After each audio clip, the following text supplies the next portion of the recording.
So I noticed that in Europe, going back to the subject of jihad for a minute, there's obviously more than one kind of jihad.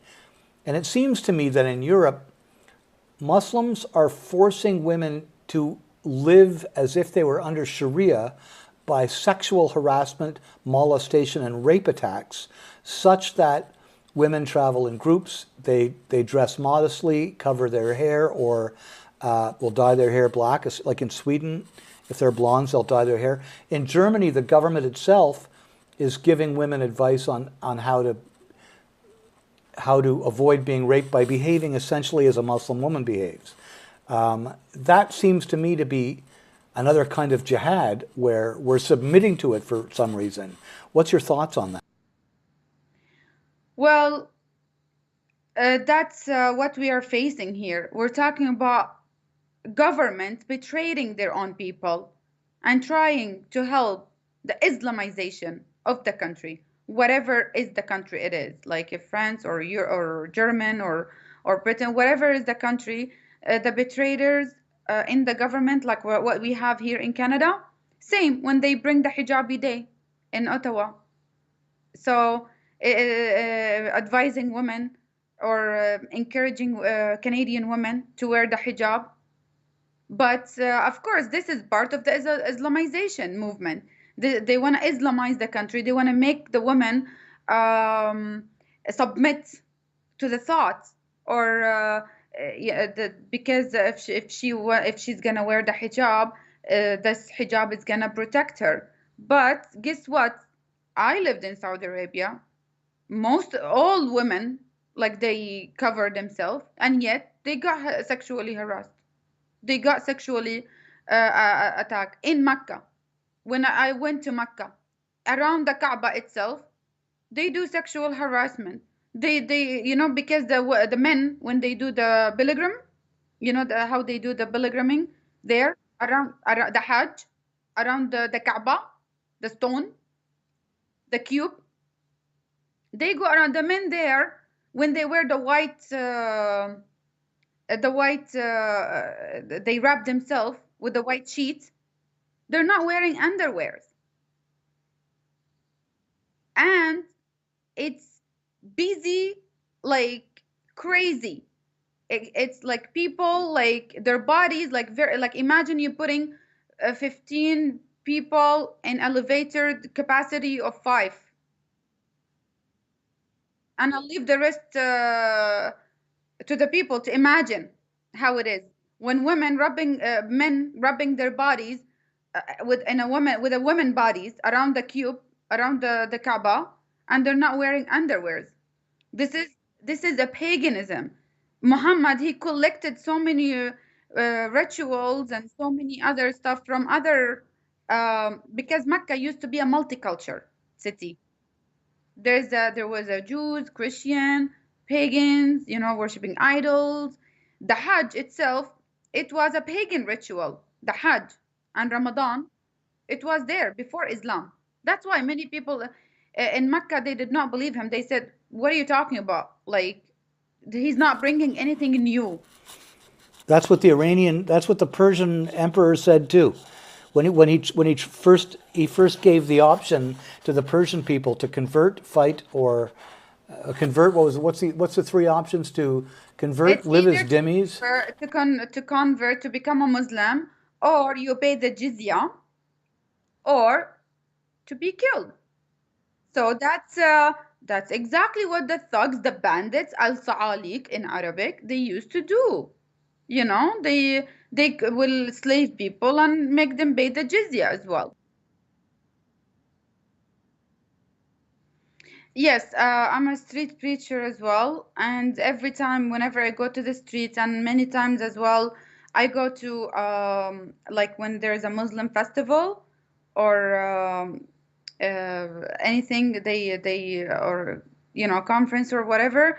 I go there and I expose Islam for what it is. I expose the Sharia law, and I speak the truth for what it is, regardless of what people want to call me. I don't care, and I'm not afraid. And that's what they're trying to do. They wanna. put laws to suit the Sharia law. Maybe it doesn't say it by the name, it's Sharia law, but a law to suit Sharia law. So it is a Sharia law. This is the same thing. This is what Muhammad did. He put this law and he make it the law. It's a state. Islam, it's a state. It's not religion. Has nothing, it's far beyond religion. We cannot call it religion because that's how they bring it to the people. If you buy, let's say you buy a chocolate and the chocolate has almond in it, and the package it doesn't tell you that there is an almond in this chocolate, and but when you're eating you find that there is an almond. So what are you going to call this company? A deceiver. They deceive you. You don't want almond. So the almond inside the mask of the religion of Islam, it's the jihad, the political slavery for people, raping women, taking kids and make them like them. That's exactly what they're going to try to do, infiltrating the public school. This is just a beginning.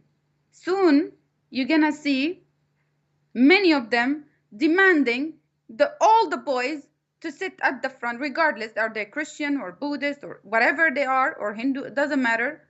They're gonna demand the boys to sit at the front and the girls to sit at the back. Again, the same concept. Oh, because they don't want them to be harassed or whatever. But yet, the hijab, it doesn't prevent the sexual harassment. So far, many incidents happen and it will increase. It will increase, especially in high schools. Muslim migrants, boys, 18 years old, they will sexually harass or rape, I would say 10 or 11 or 12 or maybe 8 years old girls. They will do it. I can see it happening. So what do you say, I mean, if you have one really clear message for the Canadian people at this time, what is it that we as individuals can do? Stand up, wake up, and don't like, this is your home. This is your home. This is your land. If any a group of Canadians they move to Saudi Arabia, can they tell the government, okay, to change Sharia law to adopt Canadian values? They won't let them. So why letting them to do same here, right? We have our law, enforce it. Have you experienced any kind of pushback from when you speak on the street about these issues? Have you had any problems either from Muslims, from Canadian leftists, or from Canadian authorities? The Muslims, yes, many times they would verbally insult me. And one time, one incident, a Muslim guy, when I was holding the Quran and I'm reading the Quran, especially when I was exposing the verses from the Quran, mocking the Jews and calling them pigs and monkeys from the Quran. And because when I read it in Arabic, I don't read the English. There were a group of Muslims, there were Arab, some of them Egyptian. And one guy, he actually attacked me physically and he pushed me back and he took the Quran from me. And yes, not caring that he's in Canada, I am a woman. That's another, like, the Canadians, they don't want to see this, like, they're blinded about it. Like, they don't think, Muslims, they don't think about Canada, or if they are on a Canadian soil, to live under Canadian law or within, to adapt the Canadian values, or to respect women and not to beat them up, because this is that they grow up with. They grow up seeing he grew up seeing his mother being beating his sister. He will beat his sister, he will beat his wife. So why not beating an infidel woman standing on the street, exposing his lies, right? Especially when I'm apostasy. Yeah, apostate. Like, this is even makes it more worse, because in Islamic teaching, Muhammad, he said, whoever change his religion, kill him. So according under Sharia law, anybody, he would kill me, any Muslim, anywhere, he would kill me. They will celebrate him, because it's not considered a crime. Under Sharia law, if someone leave Islam, he should be killed. And if anybody, any Muslim, brother, father, family, doesn't matter, even a Muslim walking in the street and knowing that this person left Islam, and if they kill them, they will celebrate them, give candies, no jail. And what about Canadian authorities or leftists on the street? Have they also given you a hard time about your message? Of course, yeah. Many people will call me racist, or call me Islamophobe, or call me whatever they want to call me, and or hate, promoting hate. Of course. And how about police or other Canadian authorities? Have they tried to stop you? Yes, the police stopped me a couple times, but they would tell me, because they don't want the problem to increase more, because they saw like lots of violence, especially when I stood up for the Canadian senior who got beheaded in the Philippines. And when I sat there, there was a Muslim guy, trying to attack me, and they gone very, very angry because I was reading the Quran, the verses that the verse from the Quran that motivate ISIS to behead that Canadian. I was very, very sad and very upset about, because when I saw the video, and he's a Canadian, and the government did not do anything about it, with a very cold blood. Trudeau, he did not even bother to comment, like, and the way it should be. As a leader for the country, Trudeau, he's a betrayer for Canada. He should not be on the Canadian soil to begin with. He should be deported to Saudi Arabia. Or Iran. I have a feeling that or Iran. he seems to have a lot of connections to Iran. Exactly. He has a connection with the terrorists. Put it this way, when you talk about Saudi Arabia and Iran, it's terrorists. It's all terrorists and everything. So whatever happened, what's going on in Middle East, it's all them. They are creating this war. It's not a war based on someone wants to occupy someone else's land. No, they want to bring the caliphate, the khilafah. Muslims, this is very important point for every Canadian to understand. Islam don't believe in borders. There is no borders in Islam. Ad-din kulluhu lillah. That means the whole religion for Allah. In Islam, it teach there is the house of war and the house of Islam. Dar al-Islam, the house of Islam, and Dar al-Harb, the house of war. As long as the infidel existed on the earth, Islam has to keep doing jihad until the whole Dar, the house, all of it Islamic, all of it submitting to Sharia Allah, until the whole world. I'm talking about dominating of the earth. This is their plan.